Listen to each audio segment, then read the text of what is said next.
చాలా క్రిస్పీగా పేపర్ లాగా ఉందండి. పిండి నానబెట్టే పని లేకుండా అప్పటికప్పుడే కలిపి వేసుకునే క్రిస్పీ దోశలండి ఇవి. హాయ్ ఫ్రెండ్స్, విరాజీస్ కిచెన్ స్వాగతం సుస్వాగతం. ఈ రోజు మనం బిజీ పీపుల్ కి ఫాస్ట్ గా అయిపోయే దోశలు చేస్తున్నామండి. అది కూడా మీరు పిండి నానబెట్టాల్సిన అవసరం లేదు, రుబ్బాల్సిన అవసరం లేదు, అప్పటికప్పుడే కలుపుకొని వేసుకునే దోశలండి. అదే అండి మన గోధుమ పిండితో క్రిస్పీ దోశలు. నేను చెప్పిన మెజర్మెంట్ లో చేసే గాన మసాలా దోశ ఎంత టేస్టీగా వస్తుందో అలా వస్తుందండి ఈ దోశ కూడా. అంతే క్రిస్పీగా టేస్టీగా ఉంటుందండి. ఇంకెందుకు ఆలస్యం, మాట్లాడుతూ ఆటలాడుతూ చేసేద్దాం రండి. మన క్రిస్పీ గోధుమ పిండి దోశకు కావాల్సిన పదార్థాలు చూద్దాం రండి. నేను మెజర్మెంట్ కోసం ఈ కప్పు తీసుకున్నానండి. మీరు కప్ అయినా తీసుకోండి, గ్లాస్ అయినా తీసుకోండి. కాకపోతే నేను ఏ కొలతలతో వేస్తానో ఆ కొలతలతో మీరు వేసినట్లయితే పక్క క్రిస్పీగా వస్తుందండి. ఈ కప్పుతో 2 కప్పులు గోధుమ పిండి అయితే అరకప్పు బియ్యం పిండి అండి. 1 2 కప్పులు గోధుమ పిండికి అరకప్పు బియ్యం పిండి. అలాగే అరకప్పు సూజీ రవ్వ అండి. మామూలుగా ఉప్మా చేసుకుంటాం కదండి, మీడియం రవ్వ, ఆ రవ్వ అండి. దీంతో పాటు 2 మీడియం సైజ్ ఎర్రగడ్డలు, 2 పచ్చిమిరపకాయలు, 1 క్యారెట్, 1 బీట్రూట్ చిన్న తీసుకున్నానండి, బీట్రూట్ కూడా, కొద్దిగా కొత్తిమీర, అలాగే కొద్దిగా జీలకర్ర. మనం బియ్యం పిండి ఒకటే కన్నా వేసినట్లయితే దోశ అయితే వస్తుందండి, కాకపోతే క్రిస్పీగా రాదు. అదే మీరు రవ్వ వేసినట్లయితే క్రిస్పీగా వస్తుందండి దోశ అనేది. కాబట్టి నేను అరకప్పు రవ్వ వేసాను. అన్ని తొక్కలు తీసి నీళ్ళలో వేసేసామండి. ఇప్పుడు అన్ని కట్ చేసుకుందాము. ఇది బీట్రూట్ తొక్క తీసానండి, అది కలరు. ఇప్పుడు మనం సన్నగా కట్ చేసుకోవాలండి ఎర్రగడ్డలు కూడా. ఎందుకంటే మనం దోశకు వేసినప్పుడు ఎక్కువ కనిపించకూడదండి, అప్పుడు మనకు పలసగా రాదు. కాబట్టి సన్నగా కట్ చేసుకుందాము. ఇలానే అంతా కట్ చేసుకునేద్దాం. ఇలా సన్నగా తరుక్కోవాలండి. ఇప్పుడు ఈ పిండిలో వేసేద్దాం. అలాగే పచ్చిమిర్చి కూడా సన్నగా కట్ చేసుకుందాము. జీలకర్రతో పాటు మిరియాలు కూడా మీరు దంచి వేసుకోవచ్చండి. కాకపోతే నేను పచ్చిమిర్చి వేస్తున్నాను, అందుకే మిరియాలు వేయలేదండి. 2 వేసినట్లయితే కారం అవుతుంది. కాబట్టి ఏదైనా ఒకటి వేసుకోండి. మిరియాలు వేసినట్లయితే పచ్చిమిరపకాయలు వేయద్దండి, పచ్చిమిరపకాయలు వేసినట్లయితే మిరియాలు వేయద్దండి. ఇప్పుడు ఇది కూడా వేసేద్దాం. అలాగే ఇందులో జీలకర్ర కానీ వేసేద్దాం. ఇప్పుడు కొత్తిమీర కూడా సన్నగా కట్ చేసుకుందామండి. అన్నీ ఇలా కట్ చేసి వేసి కలిపేసినామంటే ఒకేసారి దోశ వేసుకునేదే అండి. కాకపోతే అన్నీ కట్ చేసేది కొంచెం టైం అనుకోవచ్చు, ఏం లేదండి. అన్ని తొక్కలు చేసామా, ఒకేసారి కట్ చేసి వేసామా, పిండి కలిపేసి ఒక చట్నీ చేసుకున్నామంటే దోశ రెడీ అండి. ఫాస్ట్గా అయిపోతుందండి. అప్పటికప్పుడే మన దోశ తినాలనిపించినప్పుడు ఇలా చేసుకోవచ్చు. మీరు అదే ప్లెయిన్గా కావాలి అంటే ఇవేమి వేయకుండా సేమ్ నేను చెప్పిన మెజర్మెంట్లోనే పిండి కలుపుకొని వేసినట్లయితే ప్లెయిన్ దోశ బాగా వస్తుందండి. అది కానీ కాకపోతే ఇవన్నీ వేసేదాని వల్ల పిల్లలు అన్నీ తింటారు కదండి, కాబట్టి నేను ఇవన్నీ వేస్తున్నాను. మనం ఎప్పుడైనా పొద్దున్న టిఫిన్ చేయాలంటే ఇడ్లీ పిండి దోశ పిండి లేనప్పుడు ఇలా దోశ చేసుకోవాలంటే ఇలా గోధుమ పిండి దోశ చేసుకోవచ్చండి. ఇంకొకటి అండి, పిండి కలిపి నానబెట్టాల్సిన పని లేదండి. అప్పటికప్పుడే పిండి కలిపామా దోశ వేసుకున్నామా అట్లుంటుందండి ఈ దోశ అనేది. ఇప్పుడు క్యారెట్ తురుముకుందాము.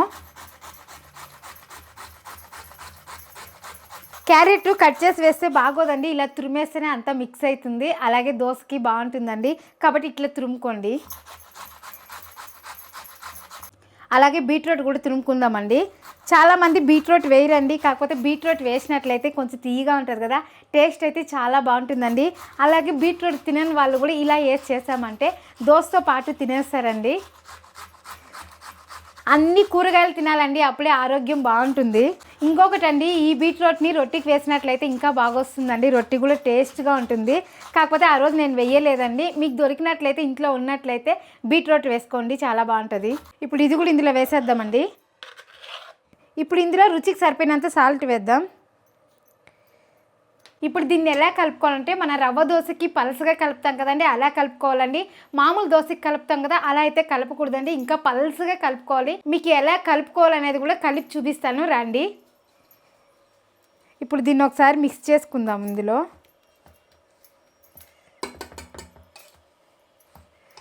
ఇప్పుడు నీళ్ళు పోసుకుందాము.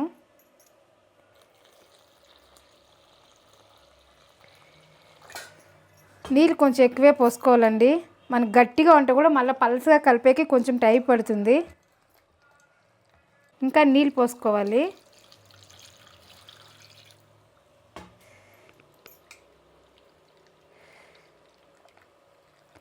మీరు చేయి పెట్టి కానీ కలుపుకోవచ్చండి, దానికేం ఇబ్బంది లేదు.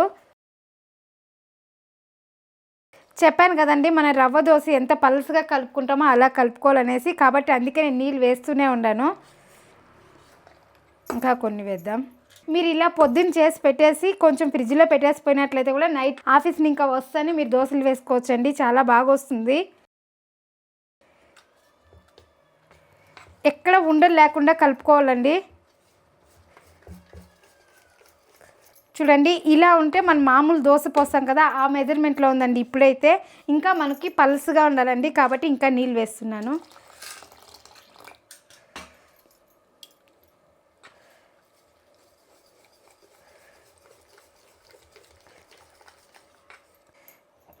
ఇప్పుడు గరిటెతో కలుపుకుందాము. మీకేమైనా ఉండలు ఉన్నాయని తెలిస్తే వెనక భాగం నుంచి ఇలా చేసినామంటే ఉండలంతా కరిగిపోతాయండి. ఇలా చేసుకోండి. చూడండి మన పిండి అనేది మన దోశల పిండి మెజర్మెంట్లో ఉందండి. ఇప్పుడు ఇంకా నీళ్ళు వేయాలి, ఇంకా కొంచెం వేద్దాం. చూడండి ఇంత పలుసుగా ఉంటేనే మనకు దోశ అనేది పర్ఫెక్ట్గా వస్తుందండి. చూసారా ఇంత పలుసుగా ఉండాలండి. మన రవ్వ దోశకి ఎట్లా ఉంటుందో అట్లా ఉండాలండి. ఇప్పుడు దీన్ని పక్కన పెట్టేసి దీనికి ఒక చట్నీ చేసుకుందామండి. అప్పుడు దోశ వేసుకుందాం. గట్టి చట్నీకి కావాల్సిన పదార్థాలు చూద్దాం రండి. పల్లీలు 1 కప్పు, ఎండుమిరపకాయలు 1 ఎర్రగడ్డ, 3 వెల్లుల్లిపాయలు, కొద్దిగా చింతపండు. పల్లీలు కూడా వేయించుకునేసినానండి. అలాగే మనం ఎండుమిరపకాయలు కూడా వేయించాను. కొంచెం రోస్టెడ్ ఈ కలర్ వచ్చిందంటే సరిపోతుందండి మనకు. ఇలా వేయించుకున్నామంటే చట్నీ అనేది టేస్ట్గా ఉంటుందండి. ఇలా వేయించి రుబ్బుకునే దానివల్ల రైస్కి కూడా చాలా బాగుంటుందండి. మీరు ఇలా చట్నీ చేసుకొని ఒక డబ్బీకి వేసుకొని పైన ఎర్రగడ్డలు వేసుకొని వెళ్ళినారంటే మధ్యాహ్నం లంచ్కి కూడా అయిపోతుందండి. అంత బాగుంటుందండి ఈ చట్నీ. ఇప్పుడు ఇవన్నీ మిక్సీకి వేసుకునేద్దాం. నేను పల్లీలు అయితే తొక్క తీసేలేదండి, ఇలానే వేస్తాను. అట్లే వెల్లుల్లి రెబ్బలు, చింతపండు కూడా వేసేస్తున్నాను. కొద్దిగా కల్లుప్పు. ఎర్రగడ్డ ఇప్పుడే వేయలేదండి, నేను కొంచెం ఎదిగినాక వేస్తాను. ఇప్పుడు నీళ్ళు వేసుకొని మిక్సీ పట్టుకుందామండి. ఇప్పుడు ఎర్రగడ్డలు వేసుకుందాం. అంతే అండి, చట్నీ మిక్సీ పట్టేసామండి. ఎర్రగడ్డలు కూడా చూడండి అక్కడక్కడ అలానే ఉంది. చాలా బాగుంటుందండి ఇలా చేసుకుంటే. ఈ చట్నీకి అయితే తిరుగుబాటు కూడా అవసరం లేదండి, ఇలానే బాగుంటుంది. ఇప్పుడు దీన్ని పక్కన పెట్టేసి మనం దోశలు వేసుకుందాం. చూడండి ఎంత పలుసుగా ఉందో. మీరు కలిపినాక కూడా ఒకసారి చూడండి, రవ్వ అంతా వేసాం కదా గట్టిగా అవుతుంది, కాబట్టి చూసి వేసుకోండి. మీరు గట్టిగా ఉంది అన్నట్లయితే నీళ్ళు వేసుకోండి. ఇంత పలుసుగా ఉండాలండి, అప్పుడే మనకు దోశ అనేది క్రిస్పీగా వస్తుంది, అలాగే పేపర్ లాగా వస్తుంది. ఇప్పుడు కప్పుకి తీసుకునేద్దాం మనము. ఫస్ట్ ఎర్రగడ్డ రుద్దుకోవాలండి.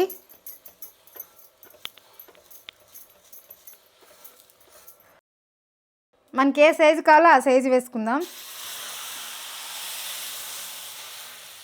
ఇంకొకటండి, మనకు పెనం కూడా చాలా వేడెక్కింది, అలా అప్పుడే దోశలు అనేది బాగా వస్తుంది. ఇప్పుడు ఆయిల్ అయినా వేసుకోండి, మీరు నెయ్యి అయినా వేసుకోండి. చూడండి ఎంత సౌండ్ వస్తుందో. అలాగే దోశలు కూడా చాలా క్రిస్పీగా రావాలంటే మీరు మంట అనేది తక్కువలో పెట్టుకొని బాగా రోస్ట్ చేసుకోవాలండి. అప్పుడు దోశ అనేది క్రిస్పీగా వస్తుంది. మనం రవ్వ ఒక్కటే వేసి దోశ వేస్తే ఎలా క్రిస్పీగా వస్తుందో అలానే వస్తుందండి ఈ దోశ కూడా.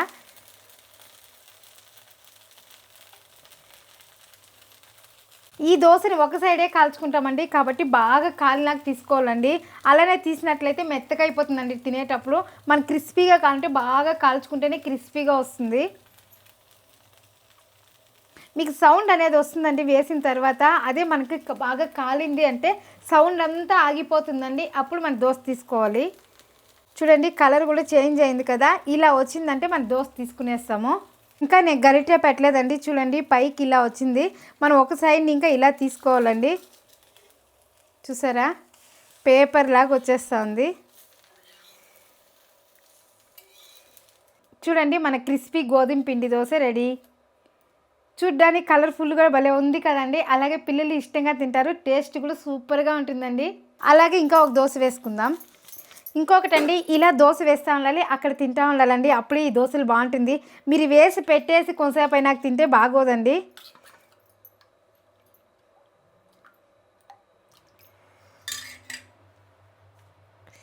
ఇలా ఒక సైడ్ని ఇంకా వేసుకోవాలి, అలాగే మధ్యలోకి ఇలా వచ్చేయాలి. మీకు పిండి ఏమైనా చాలేదంటే మళ్ళీ తీసుకోండి. మనం దోశ వేసే సైజు బట్టి పిండి తీసుకోవాలండి. అలాగే ఇప్పుడు ఆయిల్ వేసుకుందాం. చూడండి దోశ అనేది బాగా కాలుతా ఉందండి. ఈ సైడ్లో కాలేదు, మన పెనంని ఇట్లా జరుపుకుందాము.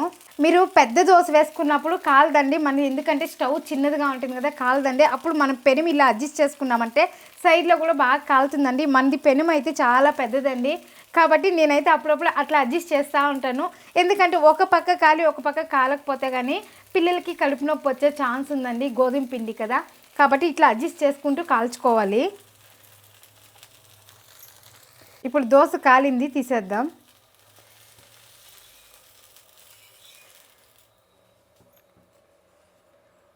చెప్పాను కదండి, ఈ దోశలు ఒకరు వేస్తూ ఉండాలి, ఒకరు తింటూ ఉండాలి, అప్పుడే బాగుంటుందండి. లేదంటే చల్లారిపోయిందంటే మెత్తగా అయిపోతుంది.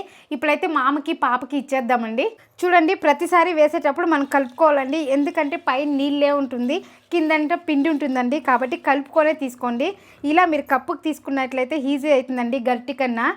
ఇలా తీసుకున్న తర్వాత ఫస్ట్ టైం వేసే వాళ్ళకి చెప్తున్నానండి, ఇలా ఫస్ట్ చుట్టూరా తీసుకోవాలండి. మధ్యలో వచ్చి స్టాప్ చేయాలండి, అప్పుడే మనకు దోశ కరెక్ట్గా వస్తుంది. ఇప్పుడు ఆయిల్ వేసుకోవాలి. ఇప్పుడు దీన్ని బాగా రోస్ట్ చేయాలండి, అప్పుడే మనకు దోశ క్రిస్పీగా వచ్చేది. అంతే అండి, ఈ దోశలు వేయడం చాలా ఈజీ అండి. దోశ అయితే కాలిపోయింది, తీసేద్దాం.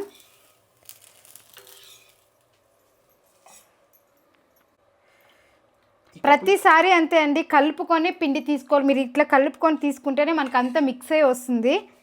ఇప్పుడు చూడండి, ఇప్పుడు ఆయిల్ వేసుకుందాం. మనం బిజీగా ఉన్నప్పుడు ఏం టిఫిన్ చేయాలనే ఆలోచన రానప్పుడు ఇలా దోశలు వేసుకోవచ్చండి.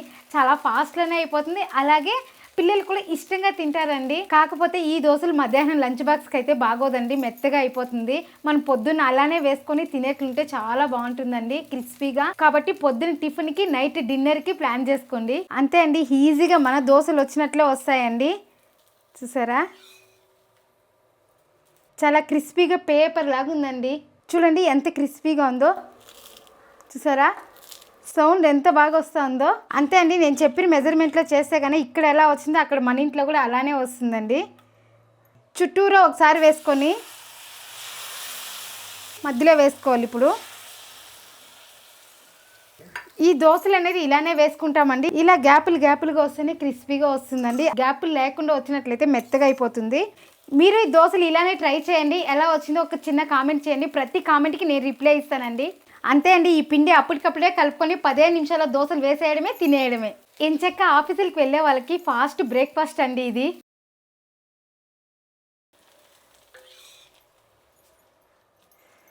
అంతే అండి, మనం ఏం చేసినా ఫాస్ట్లోను, టేస్ట్లోను, క్వాలిటీలోను ఎందులోనూ రాజీ పడకూడదండి. ఎందులో రాజీ పడదు, మీరు రాజీ పడకండి. ఈ దోశ లాగానే ఫాస్ట్గా అయిపోయి స్పాంజీ దోశ ఉందండి, ఇక్కడ క్లిక్ చేసి చూడండి. అది కూడా 15 నిమిషాల్లో అయిపోతుందండి. అలాగే మీకు క్రిస్పీ మసాలా దోశ కావాలంటే ఇక్కడ క్లిక్ చేసి చూడండి. మరొక వీడియోతో మళ్ళీ కలుద్దాం. బాయ్.